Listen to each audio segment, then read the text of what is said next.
오늘 말씀은 데살로니가전서 5장 18절 말씀입니다. 데살로니가전서 5장 18절 말씀입니다. 신약 성경 333쪽입니다. 데살로니가전서 5장 18절 말씀입니다. 제가 읽도록 하겠습니다. 범사에 감사하라. 이것이 그리스도 예수 안에서 너희를 향하신 하나님의 뜻이니라. 아멘. 입니다. 우리 한번 옆에 있는 사람들과 이렇게 인사했으면 좋겠습니다. 하나님의 은혜로 하반기를 힘차게 시작하시기를 바랍니다. 한번 이렇게.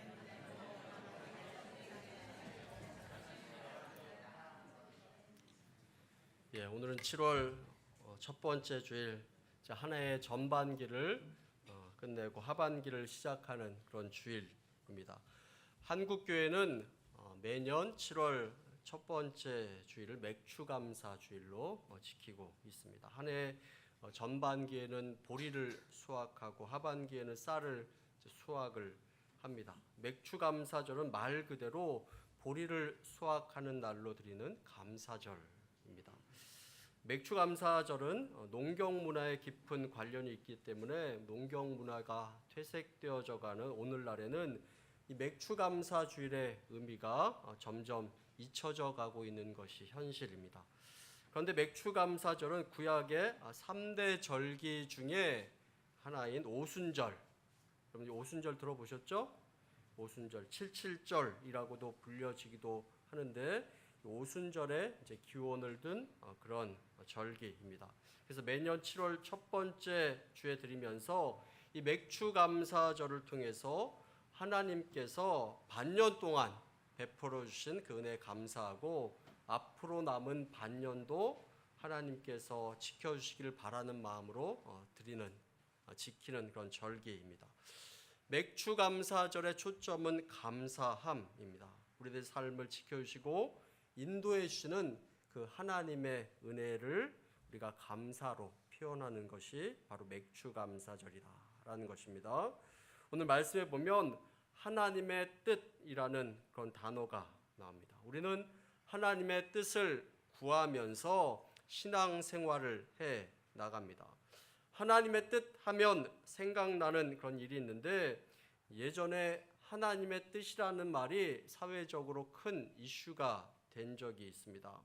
요즘도 인사청문회를 계속하고 있는데 예전에 어떤 총리 후보자가 기독교인이었습니다. 그런데 그 사람이 사적인 그 공간에서 어떤 강의에서 한 말인데 우리나라에 있었던 전쟁도 또 일제시대의 식민지 생활도 하나님의 뜻이다 라고 이렇게 이야기한 것이 큰 문제가 되었습니다. 여러분들은 이 말을 어떻게 생각하십니까? 이 말로 인해서 이 후보자는 검증 절차도 거치지 못하고 바로 반민족주의자다, 친일이다 하는 낙인이 찍혀버린 적이 있었습니다. 전 예전에 이 일을 생각하면서 두 가지를 생각해 보게 됩니다. 하나는 사람을 평가할 때는 참 조심해야 된다라는 것을 생각해 보게 됩니다. 왜 그렇습니까? 한 사람이 어떤 이야기를 할 때는 많은 배경을 가지고 이야기를 합니다. 또 듣는 그 사람에 따라서 강조하는 부분이 다르기도 합니다. 그래서 어떤 사람을 평가할 때는 그 사람의 한 말들을 전체적으로 잘 살펴보고 신중하게 얘기해야 되는 것입니다. 앞뒤의 문맥도 잘 봐야 되는데 그것을 생각하지 않고 한 문장으로 판단해 버리는 경우가 참 많이 있습니다. 솔직히 이런 분위기가 사회 전반적으로 많이 퍼져 있는 것이 사실이기도 합니다. 또 한 가지 생각해 본다면 우리 믿는 성도들은 용어를 사용할 때, 단어를 사용할 때 참 조심해야 된다라는 그런 생각을 해봅니다. 그분이 하나님의 뜻이었다. 일제 식민지 통치나 6.25 전쟁이 하나님의 뜻이었다. 이렇게 이야기하는 것은 저는 신앙인으로서 어느 정도 그 뜻을 이해할 수는 있습니다. 그 뜻이 무엇입니까? 인간적인 어떤 어려움도 또 어떤 실수도 또 인생 가운데 있었던 어려움도 나라 가운데 있었던 어려움도 이 모든 것이 하나님께서 역사의 주관자가 되어주시고 그 어려움들도 모든 것을 합력하여서 선을 이뤄가는 그 하나님의 계획 가운데 있다라는 그런 의미로 아마 이 사람이 그런 이야기를 했을 것입니다. 그러나 그런 말은 함부로 사용할 수 없는 말입니다. 우리끼리는 이해할 수 있는 말이기도 하지만 그 말은 세상 사람들이 이해할 수 없는 그런 말이기도 하는 것입니다. 우리는 지금 당장 어려움을 당하고 있는 그 사람에게 이것이 하나님의 뜻입니다 라고 이렇게 이야기할 수 없는 것입니다. 우리는 이 하나님의 뜻이다 라는 이 말을 함부로 사용해서는 안 됩니다. 하나님의 뜻은 온전히 하나님의 영역이기 때문에 그렇습니다. 우리의 인간의 그 마음으로는, 인간의 생각으로는 하나님을 진정으로 다 이해할 수 없다라고 이렇게 이야기할 수 있기 때문에 내가 이해하는 것을 일반화시켜서 대중화시켜서 이야기할 수 없다라는 것입니다. 하나님의 뜻에 대해서 이야기를 하는데 오늘 성경 말씀에 보면 하나님의 뜻이라고 드러내놓고 말씀하고 있는 부분이 있습니다. 그 부분에 대해서 우리가 정확하게 알기를 원하고 또 실천해 나가고 노력하는 삶을 살아가기를 원합니다. 데살로니가전서 4장 3절 말씀에도 하나님의 뜻은 이것이니 너희의 거룩함이라 라고 이렇게 말씀하고 있습니다. 하나님께서 하나님의 자녀에게 거룩하게 사는 것을 이야기합니다. 그리고 거룩하게 살아가는 것이 하나님의 뜻이다 라고 이렇게 말씀합니다. 그리고 오늘 성경 말씀에도 범사에 감사하라, 이것이 그리스도 예수 안에서 너희를 향하신 하나님의 뜻이니라 라고 이렇게 말씀하고 있습니다. 거룩하게 사는 것, 감사하는 삶을 살아가는 것, 이것이 바로 믿는 성도님들의 삶 가운데 이루어져야 하는 하나님의 뜻이다 라고 이렇게 말씀하고 있습니다. 오늘은 맥주 감사 주일입니다. 여러분, 감사하는 것이 하나님의 뜻인 줄로 믿습니다. 우리의 삶 가운데 얼마나 많은 감사가 있는지 한번 생각해 보시기를 원합니다. 우리는 감사를 생각할 때 조건이나 환경을 생각할 때가 참으로 많이 있습니다. 감사할 만한 일이 있어야 감사한다라고 이렇게 생각합니다. 그러나 오늘 성경 말씀에서 이 말을 할 때는 어떤 조건이나 환경을 이야기하고 있는 것이 아니다라는 것을 우리는 알아야 합니다. 그냥 감사하라라고 이렇게 말씀하고 있습니다. 다만 어떤 말이 붙냐면 예수 그리스도 안에서라는 그 말이 붙어 있는 것을 보게 됩니다. 우리가 예수 안에서, 예수 그리스도 안에서 모든 것을 감사할 수 있다라는 그런 의미가 되는 것입니다. 예수 그리스도를 중심에 놓고 살아가는 그 삶이 범사에 감사하는 삶을 살아가게 되는 그런 중심이 되는 것을 말씀하고 있습니다. 감사하는 삶을 살아가는 것, 성도님들의 삶의 핵심이다라고 이렇게 말씀하고 있습니다. 감사가 없으면 영적으로 죽은 것과 같습니다. 감사가 없으면 영적으로 어린아이와 같다라고 이렇게 이야기할 수 있는 것입니다. 성경 전체를 보면 감사를 많이 이야기하고 있는 것을 보게 됩니다. 또한 하나님께서 이 감사에 대해서 얼마나 소중하게 생각하셨는지 말씀을 통해서 여러 군데 이야기하고 있습니다. 하나님은 하나님의 백성들에게 늘 감사할 것을 말씀하고 있습니다. 우리 레위기 22장 29절 말씀을 함께 읽어보도록 하겠습니다. 함께 읽습니다.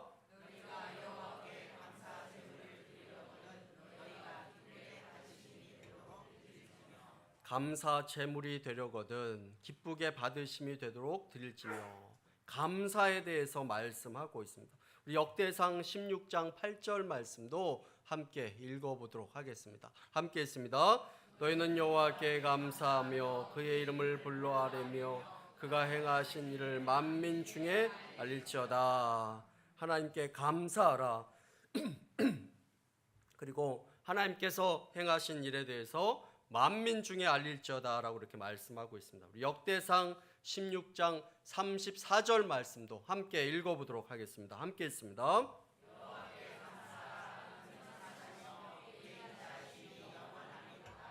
하나님께 감사하라 라고 이렇게 말씀하고 있습니다. 하나님께서 하신 일 때문에 감사하라 라고 이렇게 말씀합니다. 자연 속에서, 인생 속에서 행하신 그 일 때문에 감사하라 라고 이렇게 말씀하고 있고, 하나님께서 하나님의 백성을 이끌어 가시는 그 은혜 때문에 감사하라 라고 이렇게 말씀하고 있습니다. 하나님의 선하심 때문에 감사하라, 하나님의 인자하심 때문에 감사하라 라고 이렇게 말씀하고 있습니다. 그리고 감사하는 것을 가르치라 라고 이렇게 이야기하고 있습니다. 우리 고린도후서 4장 15절 말씀도 함께 읽어보도록 하겠습니다. 함께 있습니다. 는 모든 것이 너희를 위함이니 많은 사람의 감사로 말미암아 은혜가 더하여 넘쳐서 하나님께 영광을 돌리게 하려 함이라. 아멘. 감사가 우리들의 삶 가운데 더욱더 넘치는 삶을 살아야 함을 말씀하고 있습니다. 감사는 또 다른 감사를 가지고 오는 것입니다. 감사는 다른 사람들로 하여금 또 감사하도록 만드는 것입니다. 이 감사하는 마음이 우리의 삶 가운데 얼마나 큰 축복이 되는지 모릅니다. 감사를 계속하다 보면 더 큰 은혜가 나의 삶 가운데 임하게 됩니다. 회복의 은혜가 임하게 됩니다. 감사가 계속되다 보면 은혜가 더욱더 충만한 삶을 살아가게 됩니다. 그리고 그것이 나에게만 머무는 것이 아니라 다른 사람들에게도 흘러가게 됨을 말씀하고 있습니다. 우리는 감사하는 자가 되어야 된다라고 이렇게 말씀하고 있습니다. 그러면 우리가 어떻게 감사할 수 있을까요? 성경에서 이 부분에 대해서 잘 알려주고 있습니다. 먼저 감사하는 기도를 드리라 라고 이렇게 말씀을 하고 있습니다. 기도할 때 자꾸 감사하는 기도를 하라 라고 이렇게 말씀을 합니다. 우리 에베소서 1장 16절 말씀 함께 읽어보도록 하겠습니다. 함께 있습니다. 내가 기도할 때 기억하며 너희로 말미암아 감사하기를 그치지 아니하고 라고 이렇게 말씀하고 있습니다. 기도할 때 기억한다라고 이렇게 말씀합니다. 너희로 인해서 내가 또한 감사하기를 그치지 아니한다 라고 이렇게 말씀하고 있습니다. 감사하는 그런 기도를 드리라 라고 이렇게 말씀을 합니다. 골로새서 4장 2절 말씀도 함께 읽어보도록 하겠습니다. 함께 있습니다. 기도하기를 계속하고 기도에 감사함으로 깨어 있으라. 기도에 힘을 쓰라. 그리고 기도하는 마음으로 또 감사하는 마음으로 기도하며 계속적으로 깨어 있어야 함을 말씀하고 있습니다. 우리는 기도할 때 주로 어떠한 기도를 하게 됩니까? 말씀에 보면 감사하는 기도를 하라라고 이렇게 말씀을 하고 있습니다. 원망하는 그런 기도, 불평하는 그런 기도, 그런 기도보다 먼저 감사하는 기도를 해야 함을 말씀하고 있고, 감사하는 것을 그치지 말아야 함을 말씀하며 깨어 있으라 라고 이렇게 말씀하고 있습니다. 두 번째로 이 감사의 삶이 우리 삶 가운데 어떻게 드러나야 합니까? 두 번째로 감사하는 말을 하라 라고 이렇게 말씀하고 있습니다. 감사하는 말을 해야 한다라고 이렇게 이야기합니다. 에베소서 5장 4절 말씀 우리가 함께 읽어보도록 하겠습니다. 함께 있습니다.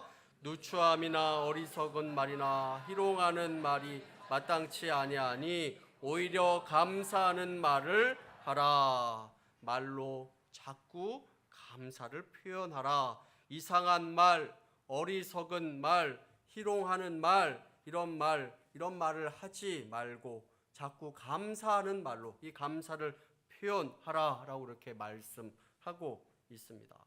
여러분, 이 말이 우리 삶 가운데 얼마나 큰 영향을 끼치는지 모릅니다. 그래서 말로 감사를 표현하라라고 이렇게 말씀하고 있습니다. 미국의 미주리주의 캔사스시티라는 그런 곳에 윌 보웬이라는 그런 목사님이 감사 캠페인을 하고 있었습니다. 그 캠페인을 위해서 쓴 책이 있는데 그 책 내용 가운데는 인간이 겪는 모든 불행의 뿌리 가운데는 불평이 있다라는 그런 내용이 있습니다. 그래서 이 세상에 있는 내 마음 가운데 있는 모든 불평을 다 없애자라는 그런 캠페인을 하고 있었습니다. 그런데 그 책의 내용에 보면 그 교회 여신도 가운데 제인이란 사람의 내용이 나옵니다. 그 사람이 입원을 하게 되었다는 소식을 듣고 이 목사님이 병문안을 가게 됩니다. 병실로 들어가기 전에 간호사에게 그 환자의 상태를 묻습니다. 그러자 간호사가 이야기합니다. 환자의 상태는 나쁜 것이 아니다라고 이렇게 이야기합니다. 좋다라고 이렇게 이야기합니다. 잠깐 발작을 일으켰을 뿐이지 곧 완전히 회복될 것입니다라고 이렇게 이야기합니다. 안심하는 마음으로 병실 안으로 들어가게 되는데 간호사가 이야기한 것과 전혀 다른 모습의 그 환자의 모습을 보게 됩니다. 내가 왔습니다 라고 이렇게 이야기하니까 이 제인이라는 여신도가 목사님께서 와주셔서 너무 기쁜데 목사님 저는 며칠 못 살 것 같습니다. 저는 죽어가고 있습니다 라고 이렇게 이야기를 합니다. 뭐라고요? 라고 이렇게 묻습니다. 그녀는 다시 한번 이야기합니다. 목사님 내가 죽어가고 있다고요 라고 이렇게 이야기합니다. 그러자 이 목사님은 잠깐 또 병실로 들어온 간호사에게 또 물어봅니다. 이 환자가 죽어가고 있다는데 어떻게 된 겁니까? 이 말을 듣고 간호사가 환자에게 이야기합니다. 당신은 잠깐 발작을 일으켰을 뿐이지 죽을 것은 아닙니다. 곧 괜찮아질 것이고 곧 회복될 거예요 라고 이렇게 이야기합니다. 그러자 이 여신도 쟤는 이 간호사가 나간 이후에 또다시 이야기합니다. 자신은 죽게 될 것이라고 이야기하고 내가 죽으면 장례식을 어떻게 치러야 될 것인지 또 이야기를 하기 시작합니다.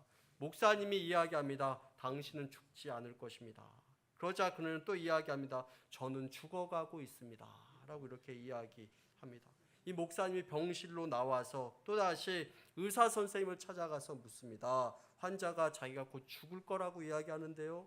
그러자 의사가 대답합니다. 목사님 우리 모두는 언젠가 다 죽게 되어 있습니다. 하지만 저 환자는 발작을 한 번 일으켰을 뿐이지 발작을 일으켰다고 해서 죽지는 않습니다. 그녀는 곧 완쾌가 될 것입니다 라고 이렇게 이야기했습니다.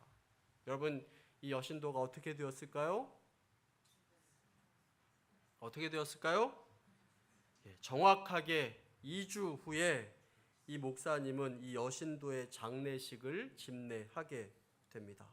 그러면서 저자는 이렇게 이야기합니다. 건강에 대해서 부정적인 말을 하게 되면 몸은 그 말을 듣게 됩니다. 그 말이 몸에 각인되고 당신의 마음은 그 말이 방출한 부정적 에너지를 몸으로 전달하면서 건강상의 문제를 야기하게 됩니다. 자신의 건강에 대해서 불평하는 사람은 끊임없이 불평거리를 찾아내게 됩니다 라고 이렇게 이야기를 합니다. 자신의 건강에 대해서 자신의 몸에 대해서 부정적인 말을 계속하게 되면 몸은 그 말을 듣게 된다라는 것을 이야기합니다. 그러면서 감사하는 말, 긍정적인 말을 하는 것이 얼마나 중요한가에 대해서 이야기합니다.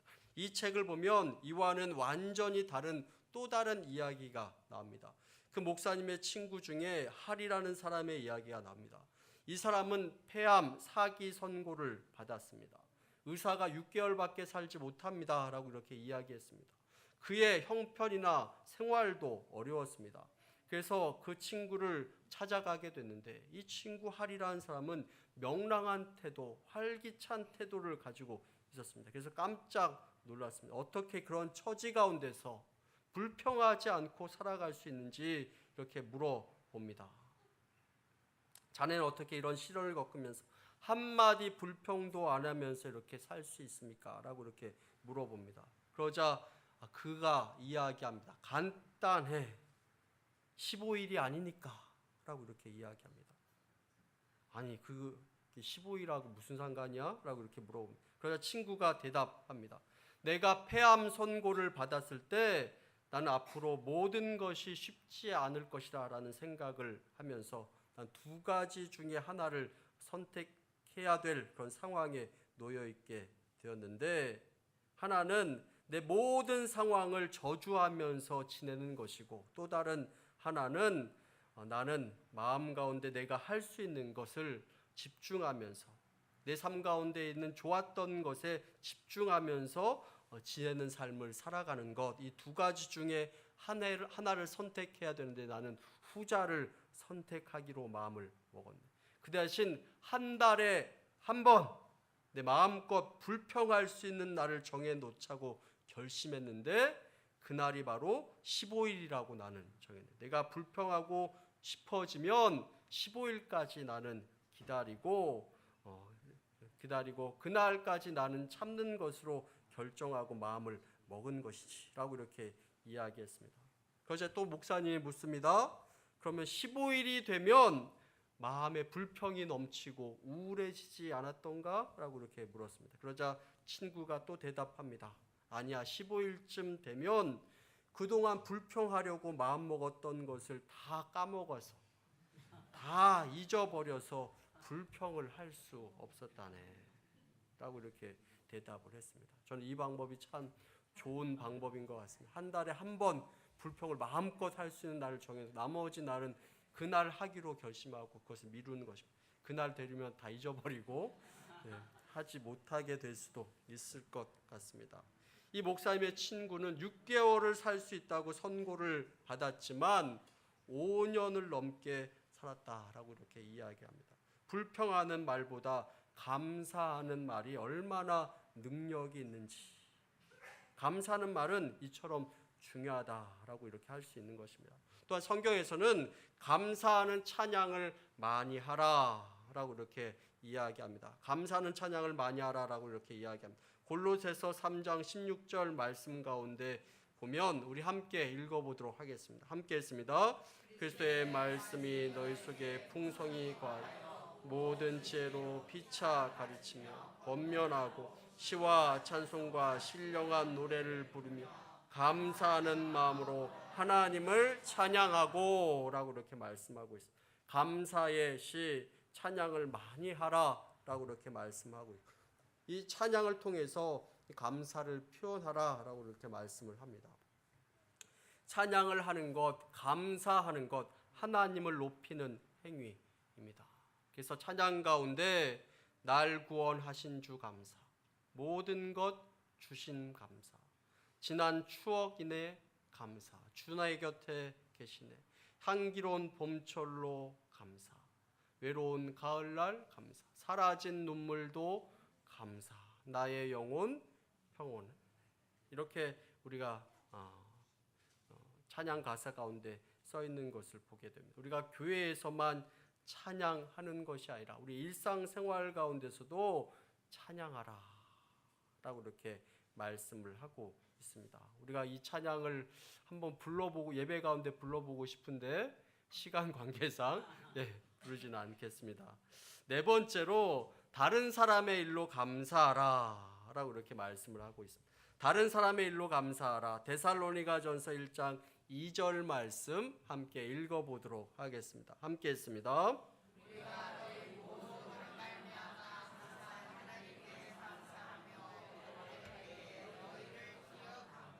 아멘. 우리 데살로니가전서 2장 13절 말씀에도 우리가 하나님께 끊임없이 감사함은 이렇게 이야기하면서 다른 성도의 일로 인해서 또한 감사함을 이야기하고 있습니다.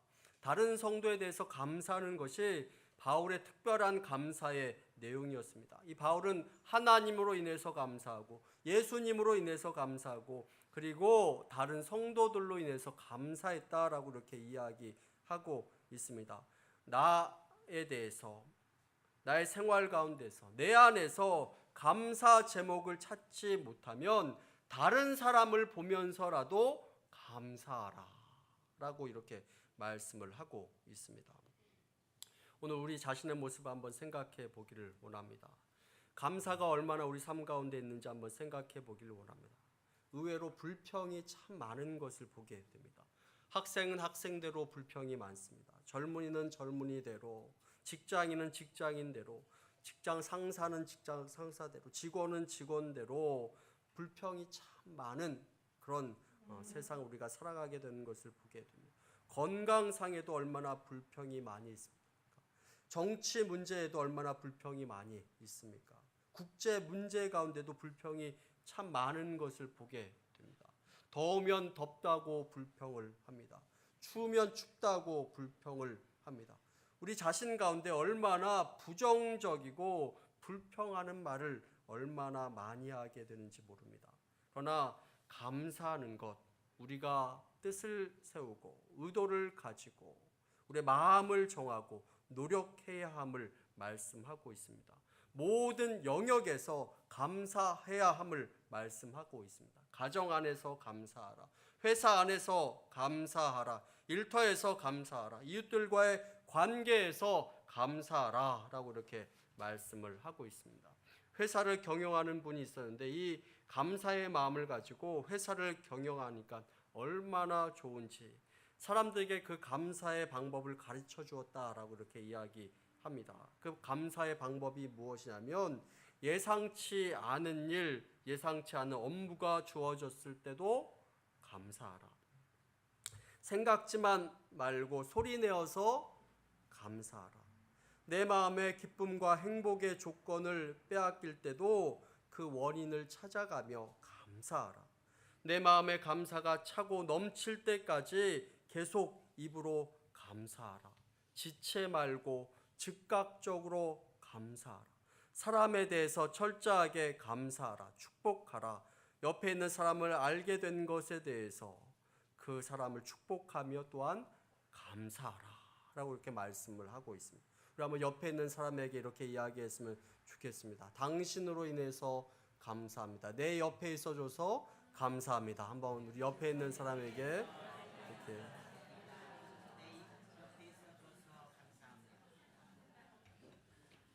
감사하는 삶 가운데는 긍정적인 에너지가 넘치는 것입니다. 이유용 교수라는 분이 쓴 감사하면 어떠한 일이 일어날까요? 라는 글에서 이렇게 이야기합니다. 감사하면 사람을 대하는 눈이 달라집니다. 감사하면 삶을 대하는 태도가 달라집니다. 감사하면 부부싸움이 줄어들고 아내가 더 이뻐 보입니다. 감사하면 전에 몰랐던 계절의 변화가 느껴집니다. 감사하면 매일 똑같은 일상인 줄 알았는데 그 속에 숨어있는 작은 행복을 발견하게 됩니다. 감사하면 가족과 주위에 있는 사람들에게 감사를 표시하는 숫자가 늘어나게 됩니다. 감사하면 부모님의 은혜를 더 깊이 깨닫게 됩니다. 감사하면 내 삶에 희망이 있다고 느껴집니다. 감사하면 내가 살아있다는 것 그 자체만으로도 감사하게 됩니다. 감사하면 과거의 상처나 슬픔을 덜 아픔으로 느끼게 됩니다.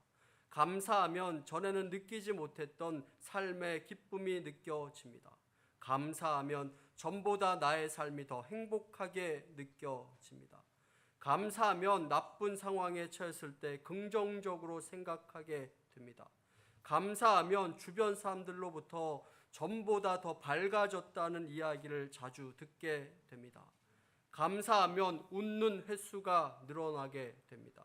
감사하면 화를 내는 횟수가 줄어들게 됩니다. 감사하면 삶의 에너지가 넘치게 됩니다.